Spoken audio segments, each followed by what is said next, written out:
Welcome to The Bittersweet Life, a show about living abroad and moving home. And more than that, it's a deep exploration of what it means to live, to truly be alive. Your host, Tiffany Parks, is a childhood friend of mine. She lives in Rome, Italy. She moved there from the United States 16 years ago. And me, I'm Katie Sewell. I was a short-term expat for a time, living in Italy, right down the street from Tiffany. And then I moved home to Seattle, Washington. That's where I am now. So you are in the right place. If you love Italy or travel, if you're thinking about moving abroad or lived in a foreign place in the past, this is a show infused with art and literature and history. It's a show about life, and we're glad you're here.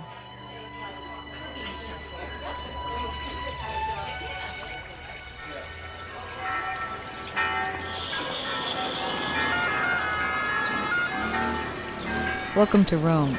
This is The Bittersweet Life with Katie Sewell and Tiffany Parks. Hello, this is The Bittersweet Life. I'm Katie Sewell. I'm Tiffany Parks. And today, we're going to talk about something that I'm actually quite surprised we've never discussed on this show, which is anxiety. Something that you would equate with a lot of things, having to do with life, and just life in general, but also travel, moving anywhere, huge life changes, all involve just a little bit of anxiety. Yes. Or a lot. And I don't know that I have ever asked you whether or not you're a person who gets anxious. Well, we've talked about travel anxiety. That's true. That's true. I mentioned that planning travel is something that makes me very anxious. But it's kind of an anomaly because I am not typically an anxious person. And it is one of the few things, with the exception of obviously some kind of life crisis happening that would throw even the calmest person into a state of stress. But that's really the only thing that shouldn't really cause anxiety, but for me it does. So my answer to your question is no, I generally, for the most part, do not suffer from anxiety, with a few exceptions. What about yourself? Up until I moved to Rome back in 2013, when I was just an adult in the working world, working at NPR in Seattle, I would have said that I was not an anxious person. I would have said that I don't even really know what anxiety is like. That's not to say that I didn't have nerves or stresses. I totally remember when I was a brand new intern at NPR, being in the bathroom on the day I was supposed to direct my first live show and just sitting in the toilet being like, okay, you can do this, you can do this. Which now I find so laughable because, by the end of it, I could direct a show half asleep. But, and I realized today, because I've been feeling really, really anxious for the last couple of days and I haven't been able to put a finger on why exactly. And I was remembering back the first time I ever recognized that what I was feeling was anxiety. And it just happened to happen in Rome when I was living there, 2013, 2014. And the situation was, we'd been there for a while. I think at least 5 months. So it wasn't like I was brand new. And part of Derek's study abroad opportunity there included a trip to Israel, an all-expense paid trip to Israel for a number of weeks. Number of weeks? I think so. I can't remember exactly how long it was, but it was a long trip. And prior to him leaving on that trip, just timing-wise, I had also planned a trip to meet my father and my sister in Southeast Asia. So I left him in Rome, went to Southeast Asia, and when I came back, he had just left for Israel. I think earlier that day, like we didn't even overlap. We had just kind of ships passing in the night, And a couple days into being back in Rome, but by myself completely, I started to just feel really, really ill. And I started Googling, my hands are tingling. I'm feeling lightheaded. I feel like I have a hummingbird heart, and I'm Googling, what could this possibly be? Some kind of flu. Yeah, maybe this is something like, oh my gosh, maybe my heart is having problems. I can't feel my hands. My face is going numb. Stuff like that. And in Googling it, I realized that everything I was feeling was a common trait of anxiety. Huh. And I think it was that I don't know. I had never been alone in a foreign country before for any length of time, beyond just one night by myself. And also living in this foreign country, knowing that I don't speak the language and that if anything goes wrong, like the plumbing goes out, the electricity goes off, I can't handle any of it. Derek is my ticket to being able to communicate. I mean, you also, but you have a job. Yeah. And you're off. You're off all day long. So it wasn't like I had no resources, but I just felt like I am really in over my head here if anything big happens. And I don't think I would have, put the two and two together at the time. But that was the first time I remember feeling that way. And I have to imagine that, and I do know that moving for me causes a certain level of anxiety in general, but I have to imagine that anybody making these big transitions must have some kind of feeling like this. And I don't know, it made me wonder if when you moved to Rome, maybe it's too far back to remember, but did you feel any of this like over your head, anxious energy of what should I be doing right now? How am I supposed to function here? My overwhelming feeling when I first moved to Rome was intense loneliness. That was it. That was what I think my loneliness was so profound my first several months, particularly in Rome, that I had no space to feel anything else. I had just left my boyfriend of 6 years. We had broken up mutually, but we had remained friends, and he took me to the airport and dropped me off. It was really only a few months after our breakup. And I sobbed, and it really wasn't about him. Like, yes, I loved him while we were together. He was a huge part of my life.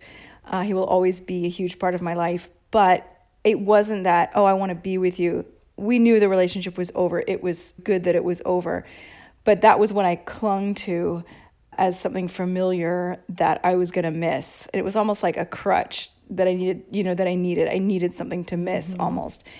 And I suffered so much loneliness that first 6 months, even the first 9 months really, that I don't remember having those feelings that you described, that, those physical manifestations of anxiety. I knew I had to find an apartment. I knew I had to find some way to make money because my savings were dwindling extremely fast. But for some reason, it didn't stress me out. Yes, I got to take care of this. Yes, I got to deal with this. But it was almost like more than that, I need a friend. Anyone. Like I need to meet people. I need a boyfriend. I need to go on a date. I need something. I need human interaction. Well, that's curious, actually. Can I ask you a question about that? Do you feel like you needed a friend more, or do you feel like you needed a boyfriend more? I needed a friend more. A boyfriend would do. I will take that. But I wanted friends. That's what I really wanted. I wanted a social circle and to start to feel like I was belonging somewhere. I don't remember those specific feelings. Although I'm not saying they weren't there. They might have just been overshadowed by the loneliness. I mean, because loneliness could also be a form of depression. Or at least it could cause depression. Maybe it's not a form of, but it could cause depression. Yeah, that's for sure. Good. Yeah, a little different direction here. Just because we talked about you leaving the boyfriend, the very comfortable boyfriend, and then moving to Italy. Yeah. Let's talk about that idea of choosing discomfort. Because like you, although not like you exactly, but I had a boyfriend. We've talked about boyfriends over on Patreon before, not so much over here, but we did do a whole episode on Patreon about whether or not we keep in touch with our exes. Not for public consumption, I guess, perhaps. But prior to all of this, prior to this show happening, prior to me meeting Derek, I had a longtime boyfriend that I had dated for 8 years. And we got along famously, had a perfectly happy and comfortable life with each other. And I kind of chose to not stay there. I could have been so much more comfortable, maybe even in my skin this week today, if I had not switched that up. Now, I'm not saying that I think I made the wrong decision, but there is this interesting thing about choosing discomfort rather than what feels pretty good most of the time in day to day. Well, I mean, the same could be said about you leaving your job, your NPR, your stable, comfortable job that you did well and you were established in. It's the same sort of thing. Yeah, I basically threw it all in the fire. Yeah, within a few years of each other. Yeah. Well, I don't think everybody does that, Katie. I think certain types of people do that. But I'm not that kind of person. Well, apparently you are. I know. How did that happen? And now I have anxiety. It just happened. No, just kidding. Just joking. I think that a lot of growth comes out of discomfort. It is so easy to get comfortable and not push yourself and not challenge yourself, and also not like just what we've talked about so much on the show is just seeking new things. Okay, I'm not just going to go do this thing that I always do. I'm going to go do something different and see how that is. And maybe I'll discover this whole new passion that I didn't know that I had. Or maybe I'll just discover that I hate doing this thing. Mm-hmm. Whether it's your job, your significant other, or your hobby, I think it's a good reminder because, at least for me, I feel like I've been sort of living a bit of a comfortable life these past couple of years. And maybe it's time to push myself out there a little bit. Would you consider yourself a person who chases novelty? I definitely used to be. I don't know that I am as much.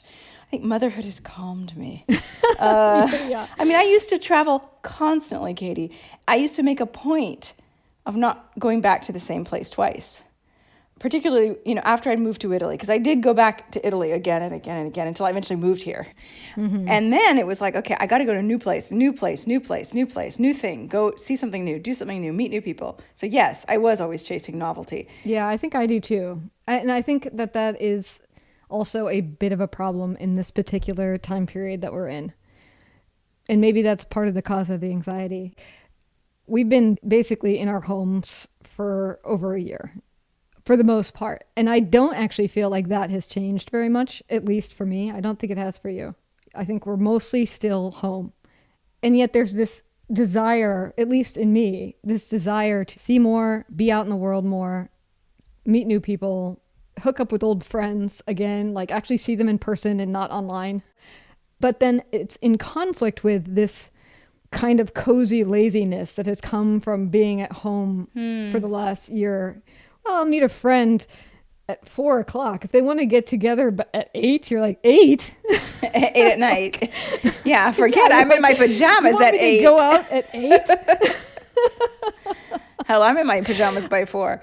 No, I'm just kidding. Yeah, and so it's like the things that I crave are like in stark opposition to each other. Oh, I totally feel you. 100%. And lazy is a word that I use a lot to describe how I feel. And I don't identify as a lazy person. No. But it takes a certain amount of effort for me to get to the center of Rome. It's not tons of effort, but it's not like it used to be where I would just walk out my apartment door and I'm in the middle of Trastevere. I have to make sure I have childcare, make sure it's a day that either Aurelio's at school or long enough because he has short days, or I have someone to take care of him. I have to, make sure the weather is okay because I'm a total weather wimp now. If it's raining, forget it. I'm not leaving my house. Right. And, I have to drive a certain amount and I have to find parking. It's so often that I'm thinking to myself, I should really go into the center this week and see a couple friends and take some photos and, just walk the streets, which is how I get a lot of my inspiration. And I'm just like, oh, but it's so cozy here. And I'm just going to make myself a cup of tea and I'm going to write and I'm going to maybe catch up on emails and I just don't do it. It's so common. And I live in Rome, but I see the center of Rome compared to before so infrequently. It's just the pull. It's this pull of inertia, I think, is what it is. When you're not moving, it's just so easy to stay sedentary or stay not moving. Whereas, when you're used to being out all the time and getting up every morning and putting on real clothes and putting maybe on a little bit of makeup or at least a little bit of effort to make yourself look presentable, I can drive Aurelio to school. In fact, I have to. His school has grounds. It's not on the street. So you drive into the gate. And since COVID started, they do not want the parents getting out of the car. Someone will come and take your child out of the car. So I don't even have to get out of the car when I take my kid to school in the morning. Yes. Talk about lazy, Katie. I do put on real pants when I take him to school, but I don't have to because no one's going to see. Yeah, I was joking. I had to go run a few errands yesterday.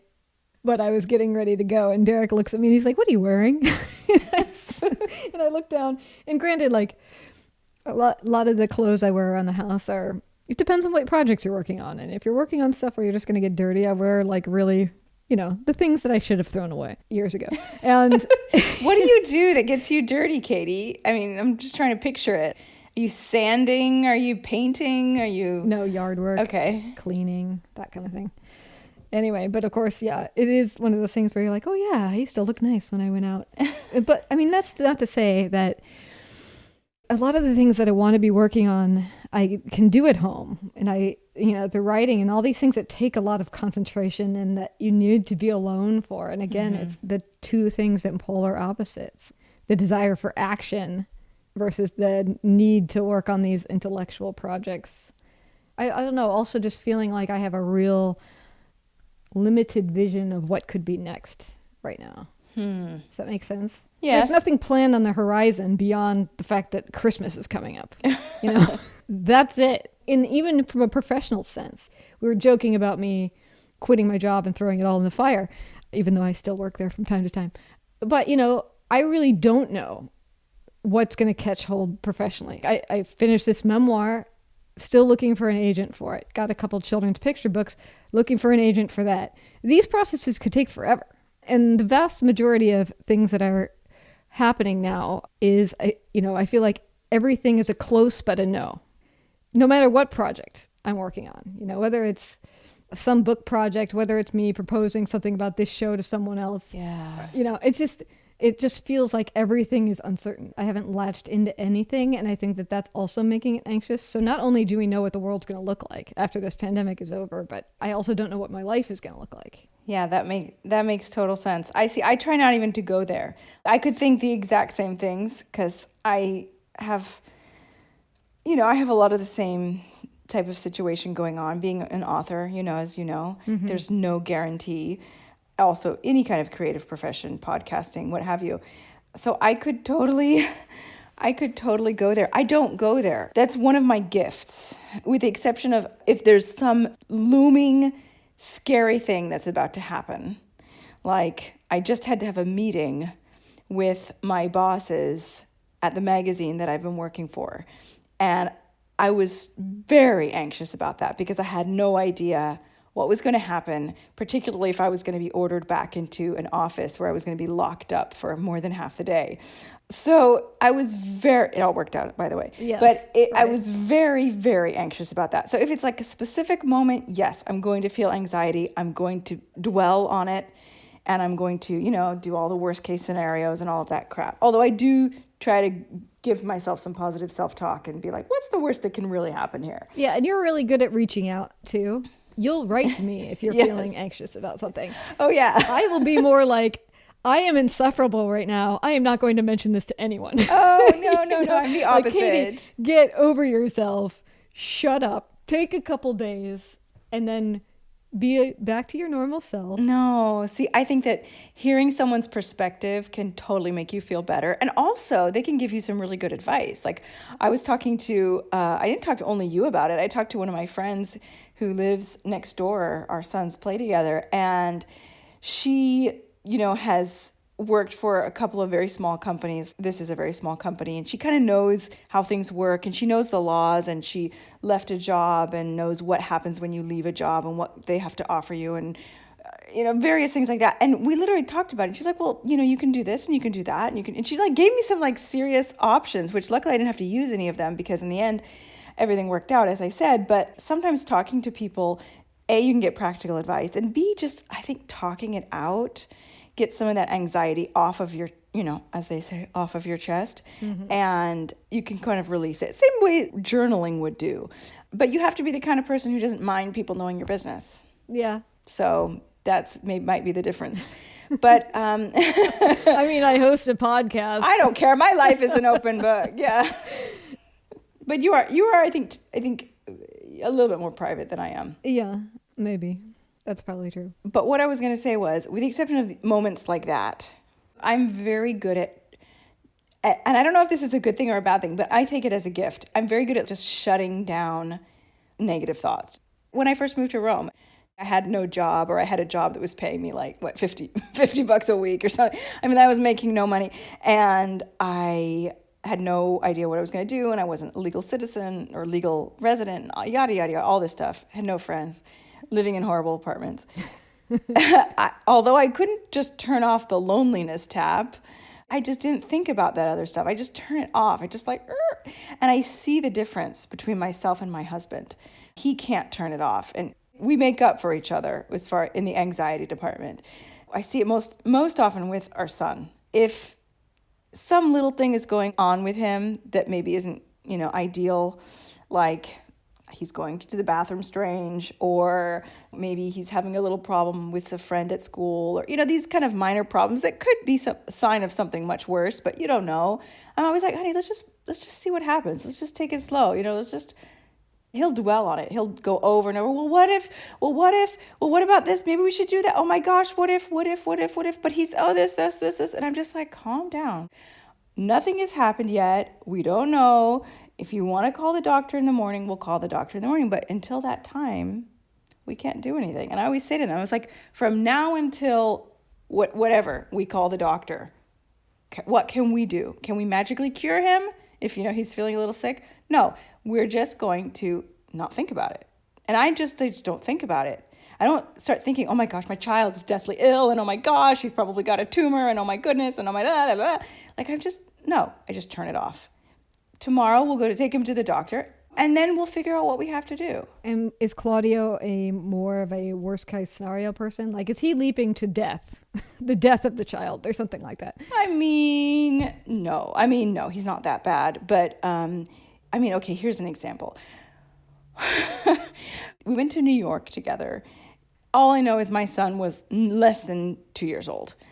One day I had to go and have all these meetings, and he was with Aurelio, and they were having lunch somewhere. And Aurelio, he's really little. He's a very rambunctious kid. He fell off of the chair he was sitting on and hit his head a little bit, and his nose started bleeding, a lot. I was literally having lunch with my brand new editor. And I get a phone call from him. Luckily, we had already paid. It was the very end of the meal. But he called me freaking out. His nose is bleeding. He's not going to stop bleeding. I think he's got a brain injury. Like, he leapt to brain injury.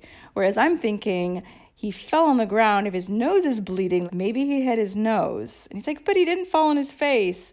Still, noses can be very delicate. Even it was hours and hours of drama. And it was me rushing back and, taking him to urgent care, and the doctor being like, you don't need an MRI. I understand. I'm a father too. I understand why you might feel like you need one. But I'm telling you, a brain injury does not cause a nosebleed. If his brain were bleeding, it wouldn't be coming out of his nose. That's not how it works. But my husband just kept at it. And finally I was like, Claudio, we don't need the MRI, okay? He's fine. Mm-hmm. He is fine. And he suffered from nosebleeds for years and years after. And you know what? So did I. You know why? I'm allergic. He's allergic. Our noses itch. We rub them when we're sleeping and they bleed. And we have delicate capillaries in our noses. And so I'm just like, I just, for some reason, I just don't go there. Like, I don't. And I'm not to say that, like, if a doctor told me your child has XYZ, I wouldn't believe them. Of course, I would believe them. I would take the necessary steps that need to be taken. When my son is sick, I take him to the doctor and I give him whatever medicine he needs. But I don't go out of my mind, oh my God, he's got it. Those thoughts don't even come to me. It's not even like I have to block them. They just don't come. It's interesting to me that you, being such a calm person when it comes to anxiety, married such an anxious person. Maybe I didn't realize. No, I think I must have realized, but yeah, love, it's love. You fall in love with someone despite their flaws, and it's not the worst flaw. You learn to live with it. It's not the worst flaw you can have. I'd like to think I am a calming influence on him. I think if he had married someone who was also anxious, that could be really bad. And you could actually do real damage to a child if they're in such an anxious home. And I make an effort, even though I am pretty naturally calm. I make an effort because my son does pick up on a little bit of anxiety from Claudio to a certain extent. I don't think he's an anxious child, but he'll pick up on it a little bit. Oh my God, we're going to be late. We're going to be late for school. Oh my God. I'm like, calm down. It doesn't matter. Like, what's going to happen? And I always say to him, I said, did somebody die? You know, when like he spills the milk, I'm like, did somebody die? Because if somebody didn't die, we're fine. Everything's going to be fine. Don't worry about it. You spilled the milk. Who cares? That's so funny that you said that. I was just thinking of one of the most anxious people I ever worked with briefly was when I did that small stint for a writing piece I was doing. This is way back in college when I worked at a funeral home for a while. And I was in the back room with the head embalmer, hanging around 8 dead bodies, working on one particular guy. Jeez. And this man, who was quite funny, actually, there's this, as you would think, there's this sort of dark humor that happens amongst the staff at the funeral home that's trying to just add a little levity to how difficult a job they have. Right. And how depressing it can be. But this man had a daughter, I believe. I don't know how we got to talking about his daughter and what he would and would not allow her to do. But he somehow got into this list of things that she was not allowed to do. And all of it was from anxiety. It was down to the littlest things, Tiffany, like he would not let her paint her fingernails because the acetone that it takes in the nail polish remover to get it off again is so toxic that it over time can kill you if you do it enough, right? Wow. And I mean, so it was all the way down to like no nail polish. Wow. And it was because he had seen somebody die of every little possible thing. Oh my gosh. I cannot even imagine if he had a daughter that fell off a chair, you know, what his response would be compared to Claudio's response. But, oh my God. Poor child. Poor child is all I can say. I know. But I mean, that seems like anxiety within good reason. I would still not want to be his child. Yeah. But anxiety with evidence. Right. I mean, he has evidence of why being anxious. Yes. And he has definitely seen a lot. Yes. Many, many things. And Claudio sometimes will say to me, don't you read the news? Like, don't you see all you know, he always accuses me of like only reading political news and never reading like this freak accident that just happened. The murder. Yeah. Well, not even that, like dog attacks. Like he's all on the dog attacks. He's like, pick him up if you see a dog that doesn't have a leash. Pick him up because you don't know what what happens sometimes. Those dogs, they just attack children. And, you don't read the news, so you don't know. I'm always like, yes, I'm careful. I'm very careful with crossing the street because I'm like, what is the most common way that a child could die? Really, crossing the street has got to be up there with car accidents. And, it's not going to be the plane crash and it's probably not going to be the kidnapper. Even a freak dog attack is pretty unlikely. I'm thinking like crossing the street. So I am extremely careful when it comes to crossing the street. No child of mine is ever going to be in the front seat, standing up, no seatbelt on, head out the window like they do here in Italy. They do. they do. I was trying to merge one day onto a very busy street, which is almost as busy as a highway. And I didn't slow down quite enough. I mean, I was fine. I wasn't going to hit the lady. I was slowing down. I just kind of had to slam on the brakes a little bit before I merged. And she looked at me and she gave me this look like I was the most reckless, horrible driver, like I wasn't going to stop. I would have hit her. And I looked at her and then her 2 kids had their heads out the window in the back seat. I was like, lady, are you judging me when your kids' heads are out the window? No. Well, I mean, maybe that's why she needed your consideration. She's like, my kids' heads are out the window. Drive a little safer, won't you please? So I'm very careful when it comes to that. Car-related stuff, yes. I am super aware and super careful. But other stuff, let a kid be a kid. Yeah, I hear you.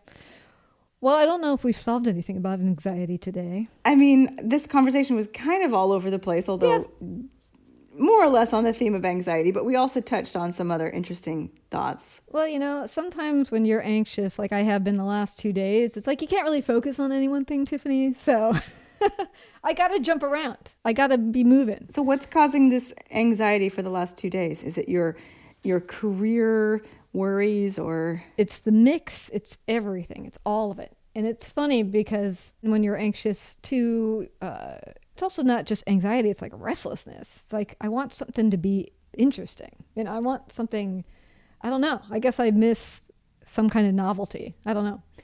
And it's part of this transition of coming out of the pandemic. But of course, once you kind of start to feel this way, then you don't sleep as well, and it just piles on itself. Yes. So I can't point to any one real thing. And I'm sure like 2 days from now, I'm not going to feel this way.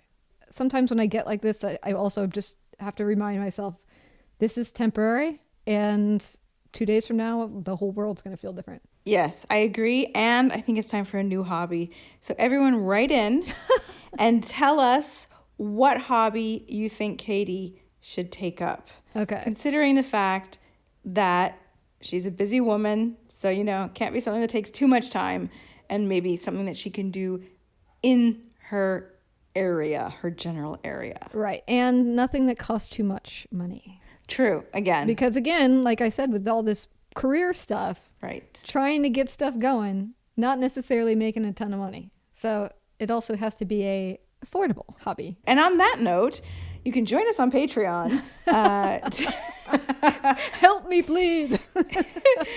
If you want to support Katie's new hobby. Oh, whatever it may be. Suggestions welcome. All right. No, I mean, kind of joking, kind of not. Mm-hmm. This show does take a very large amount of money to produce every week, twice a week, actually. So donations are always highly appreciated. Yes. You can find us on Patreon at patreon.com/The Bittersweet Life Podcast. Yes, I just paid another bill for us today. Oh, no. To the tune of $75.